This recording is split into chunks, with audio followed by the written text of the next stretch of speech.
Vous êtes connecté sur monclasseurdemaths.fr et dans cette vidéo, nous allons démontrer que l'équation de la tangente à la courbe représentative d'une fonction f au point d'abscisse a est de la forme y égale f' de a facteur de x moins a plus f de a. Alors c'est une formule que en général on sait appliquer, mais il faut aussi savoir la démontrer. Pour pouvoir la démontrer, nous allons commencer par considérer un nombre réel a, puis une fonction f qui va être définie et dérivable en a, et on va noter c, sa courbe représentative, dans un repère comme ceci. Alors il faut que la fonction soit définie en a, puisqu'on va avoir besoin d'exprimer f de a, et il faut qu'elle soit également dérivable en a, puisque nous allons avoir besoin d'utiliser f' de a, c'est-à-dire le nombre dérivé de la fonction f en a.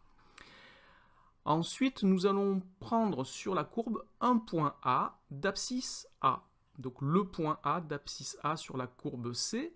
Et ce point a donc pour ordonnée f de A puisqu'il appartient à la courbe représentative de la fonction f. Donc le point A a pour coordonnée petit a comme abscisse et f de A en ordonnée. Et nous allons donc maintenant considérer la tangente à la courbe C au point A. Donc nous allons la noter TA, la tangente à la courbe C au point A, je la trace ici sur le graphique, et par définition, le coefficient directeur de la droite TA, c'est le nombre dérivé de la fonction f en A, c'est-à-dire f' de A. Alors pour notre démonstration, nous allons avoir besoin d'un autre point que je vais noter le point M et qui sera de coordonnées x, y. Et nous allons supposer que x est différent de A, les deux points n'ont pas la même abscisse, et nous allons voir à quelles conditions le point M appartient à la droite TA. Donc le point M appartient à la droite TA si les droites AM et TA sont confondues, c'est-à-dire si elles ont le même coefficient directeur. Je vais expliquer pourquoi. Donc le point M appartient à la droite TA, la tangente à la courbe C en A, si et seulement si les droites AM et TA ont le même coefficient directeur. Alors pourquoi cela? Je vous rappelle que deux droites non verticales sont parallèles si et seulement si elles ont le même coefficient directeur. Alors ici les deux droites ne sont pas verticales, puisque le point A et le point M n'ont pas le même abscisse. Donc la droite AM n'est pas verticale et la droite TA n'est pas verticale puisque la fonction est dérivable en A. Si la fonction est dérivable en A, elle admet une tangente au point d'abscisse A et la tangente n'est pas verticale.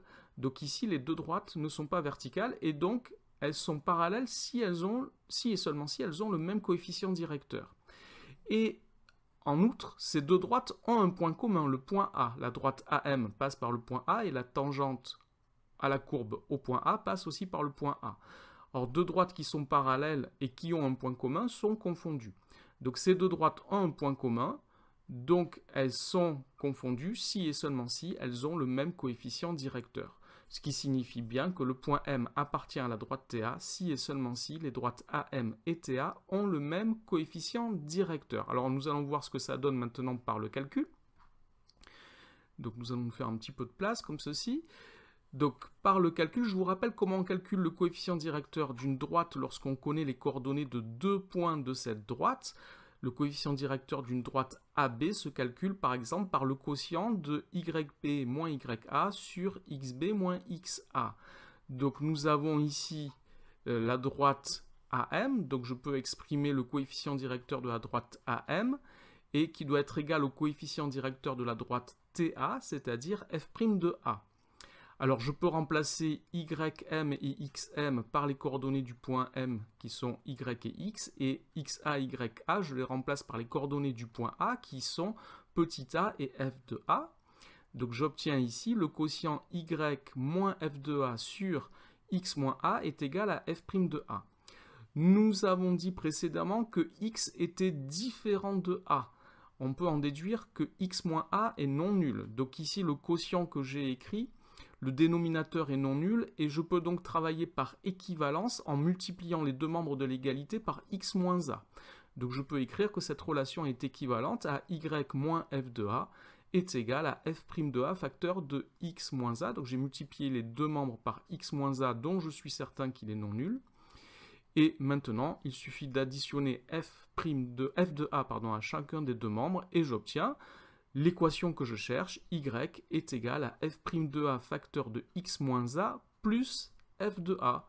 Voilà, j'ai bien démontré ici que l'équation de la tangente à une courbe représentative d'une fonction f au point d'abscisse a est de la forme y égale f' de a facteur de x moins a plus f de a.